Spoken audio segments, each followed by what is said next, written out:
One of the things that I like to pose to audiences when I talk is I like to ask the question, what type of 85-year-old do you want to be? And when people think about that, they're like, they're wondering, and I like to reinforce that it's the habits that we're doing now that have the greatest impact, not only on how we age, but on our energy level right now. And when we think about fatigue, it's, we think about those times when we're just so exhausted, but there are times when we just have a little bit of fatigue that we might not realize that there are 4 factors that independently might not seem like a very big deal, but when they all roll in together, they can spell either energy or, being totally exhausted.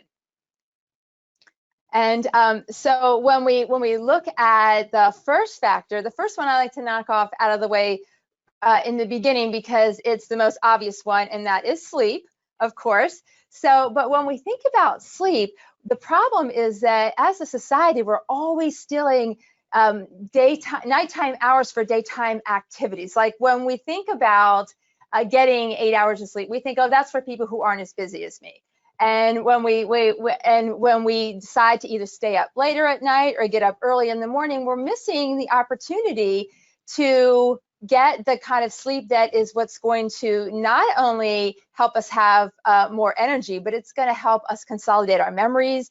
It's one of the things that we know helps be the time when our brain is clearing plaques from our brain cells. It's the time when we are able to be rejuvenated and for our brain to actually shut down and rest.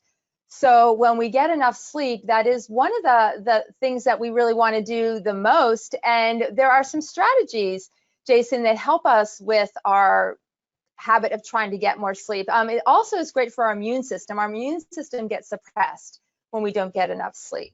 So one of the first steps that we can do is to try to reduce our screen time when it gets close to bedtime. A lot of us tend to scroll through our phones as the last thing we do before we go to bed. And a lot of us now, I'm guilty of this too, I use my phone as my alarm clock. So if you're using your phone as your alarm clock, then it's right there next to you all the time, and that's what ends up having the biggest temptation to come back and to use that, even just when we might want to not. And I'm going to do here, Jason, I'm going to stop sharing my screen here because are we back to being full size? Yes, we're good. Okay. Yeah, unfortunately, it just wasn't working. But that's okay. Conversational thing. Perfect.